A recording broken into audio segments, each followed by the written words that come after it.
Welcome back to LearnPianoLive.com. My name is Jamin, and as you can tell from the countdown clock, the lesson is about to get started. In case you're new with this, there's a few things I'd like to show you to help you throughout the lesson. These lessons are always guided and shaped by your questions, and if you're live with us today, there's a couple different ways you can do that. One is in the public live chat, and the other is the Ask Jamin a Question button, where you can ask me a question privately, and I won't share your identity in case you're afraid that your question is stupid. But it's not. If you're in the archives, though, then just open up the survey. At the end of that, there's a place where you can ask your question. I will say I frequently get questions from students in the archives watching a lesson from 6 months ago, and I have no idea what they're talking about. So please try to be as specific as possible. If you're watching this at LearnPianoLive.com, there should be a PDF and an MP3 button right next to this video. The PDF will often have additional video links inside so you can get more in-depth instruction on each of the topics. And if you're the kind of person who likes to print out the PDF so you can make the same notes on your physical version as I'm making during the lesson, now would be the time to do that. The MP3 is just a play-along track so you can practice more after the lesson. In traditional lessons, a teacher is going to actually present some new concept for maybe 5 or 10 minutes every couple weeks. The rest of the time is going to be spent applying and refining those concepts. Well, here I'm spouting off hours of new information every week, so it's totally unreasonable to expect you to actually absorb all of that. Instead, the goal of these live lessons is for you to find some little nugget of something that makes sense, but is a bit of a challenge, and for you to go practice it, because practice is where all the improvement's going to happen. So don't feel bad if you have to leave the live lesson and you find that little thing that you're going to practice. And of course, if I'm going too fast, you can always rewind the live lessons or replay in the archives as much as you want. If these live lessons start feeling random or meandering, it's because they are, on purpose. So if you're the kind of person who wants classical training with a step-by-step method, then you're going to want to check out Kloppel Academy on the website. It's included in your live lesson subscription, so you can do both or either. And the upper levels are seriously hard work, but it's going to take you all the way from ground zero all the way up to being ready to enter any major music college as a piano major in classical or jazz. And finally, today we're talking about a skill that most people believe is magical, and it's just not. Improvisation. You can learn to just sit down and play a song without having something in mind ahead of time. It's not a magical skill any more than when my daughter asks me, "Daddy, tell me a story." Like, I don't have one in mind ahead of time. It's probably going to be a villain in there. There's probably going to be a hero in there. The hero's probably going to look and sound a lot like me, but I'm just making stuff up, and improvisation is just the musical equivalent of telling stories. In the end, you might find out that you're no Mark Twain, but you can have a lot of fun, and honestly, you can become super decent at it, even if you're not the best. The truth is, even Mark Twain wouldn't have known that he was going to become Mark Twain without a whole lot of practice. So don't be discouraged. You can do this. And you'll need to do this. Every musical scenario, from playing Happy Birthday for your nephew to performing Beethoven at Carnegie Hall, is going to be benefited by good improvisational skills. So, let's make up some stuff together.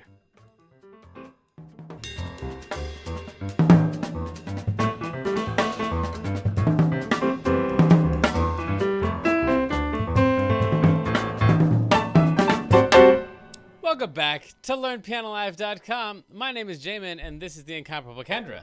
Guess what? So remember that story I said I was working on like last week or something? And the week before, and the week before, and the week before, and the week forever. Before. Exactly. Okay, so I've discovered that my plot is terrible, and so I'm going to rewrite like everything. It's going to be fun. And then So you're just going to leave it alone and write a new story. But with the same character. Okay. I know it doesn't make sense, but I had this idea. Who says it has to make sense? Exactly. What's your idea? Well, I just had a different plot idea for it. Yeah. I realized I needed it to be like a fantasy book. I thought it was contemporary, and I was like, oh, wait a second, I can do this. And then I made a map. Okay. It was very exciting. It was 3 hours of my life. I'll never get back. What? It was very fun. No, that's 3 hours of your life that you were living. That's what we're here to do. That's why people are watching this stream right now.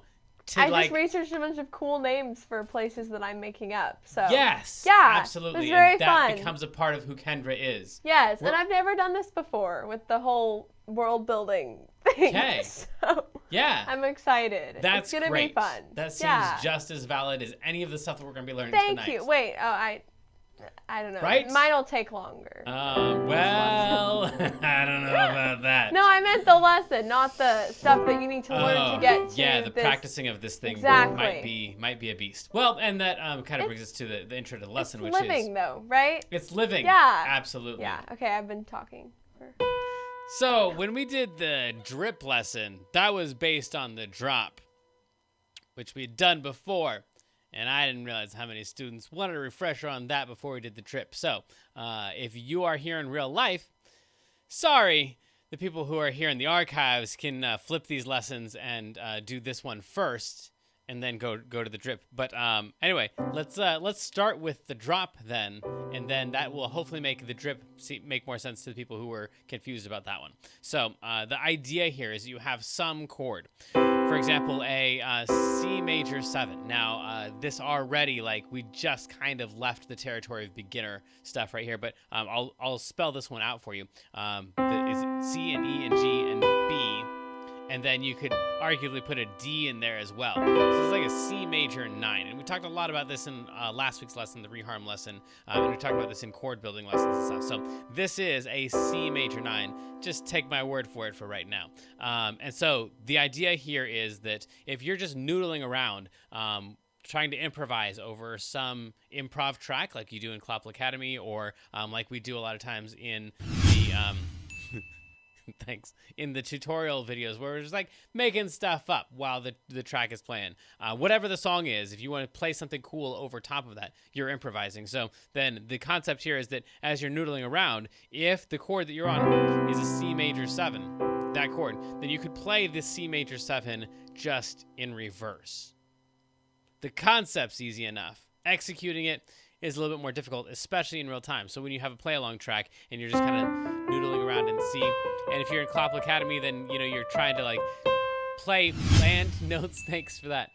Land notes on the 8th note beats, so you got something that's in rhythm, in time, and you're also trying to land on the 1 of the key at the end of the song and probably start there, and then focus a lot on the 5 of the key. I mean, that's a lot of stuff to be thinking about, and for most people, all people starting out, like that's a struggle right there. It's just trying to stay inside the key of C and focus on the 1 and the 5 of the key. And then on top of that, you've got to be thinking about on top of that, eventually you want to start to try to think about what chords are happening within that key. So let's say it's a C major 7 to an F major 7. So you've got that thing that's going on, the C major 7 to F major 7. If you would please zoom out so people can see what I'm going to play up here. So then if you had this right here, there we go, C major 7 to an F major 7. And this is your play along track, C to an F. And you were just making up stuff. I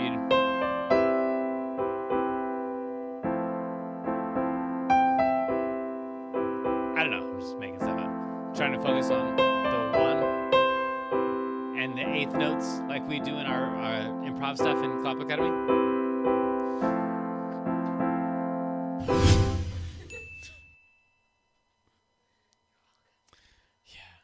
I grew up with You Can't Do That on television, and for some people, they know what I'm talking about, and the rest, whatever. I'm an old man.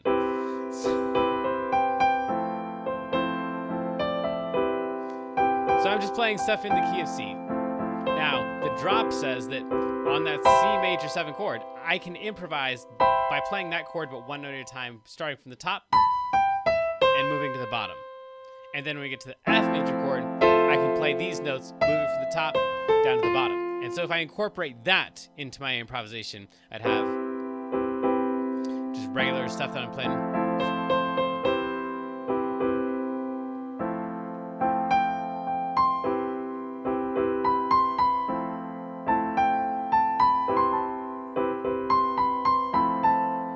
And then right here.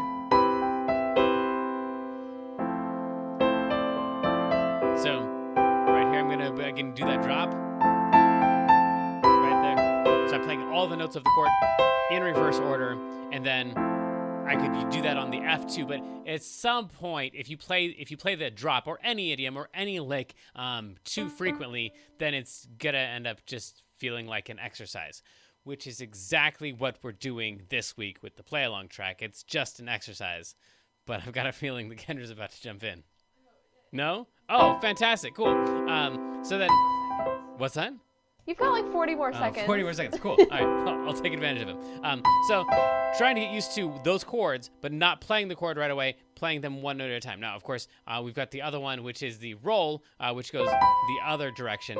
Also, sometimes we've called that the lift. But playing it in the opposite direction is sometimes more difficult. And then, not only can you start on the 7 there, and we'll do this in practice here a lot more in just a second, but you can also start on the 9 of the chord. So the 1, the 3, the 5, the 7, and the 9, like we talked about before. Again, this is kind of getting somewhat advanced, but we've got the 9, the 7, the 5, and the 3, and that could be a different drop. Hey, Jamin, it's time for the feature of the day, which today is the preview of the day. Yeah, right. So we've been putting out courses like crazy, and if you want to see what the courses are that are available, some of you guys have asked, like, what are the other things that are coming up, then you can go to, don't tell anybody else this, the outschoolmusic.com thing. That's me. So if you go to outschoolmusic.com, that's a list of all of the courses that we've listed, and these are all the things that we are creating. I'm going to move out of the way. I'm like right in front of the screen. Oh, right there. Yeah. Okay. Cool. So these are all the courses that we have coming up. So a lot of these are not created yet, but this is kind of the outline. Oh yeah, there's a lot more. There's like 80 some courses here. Now, all of this stuff is included in your membership. So all of this stuff will be on the website and free to you. But for those of you who are asking, like, what's coming up? These 80 things are coming up. Some of these are already created and they're already in the Musipedia. But if you see one in there that you want us to, oh, that's the end of your results. Cool. That's like balloon animals. That's not going on learnpianolive.com. So if you see one of those courses that you want like us to rush to the website, then we will go ahead and prioritize that stuff. But there's a lot there, and that's the answer to what are the courses that are coming up. 80 of them. Each of them have about 4 to 5 lessons in each of them. So whatever that is. I don't know. I play piano. I don't do math. But let's get back to our drop from the 7 and the 9 after this short break.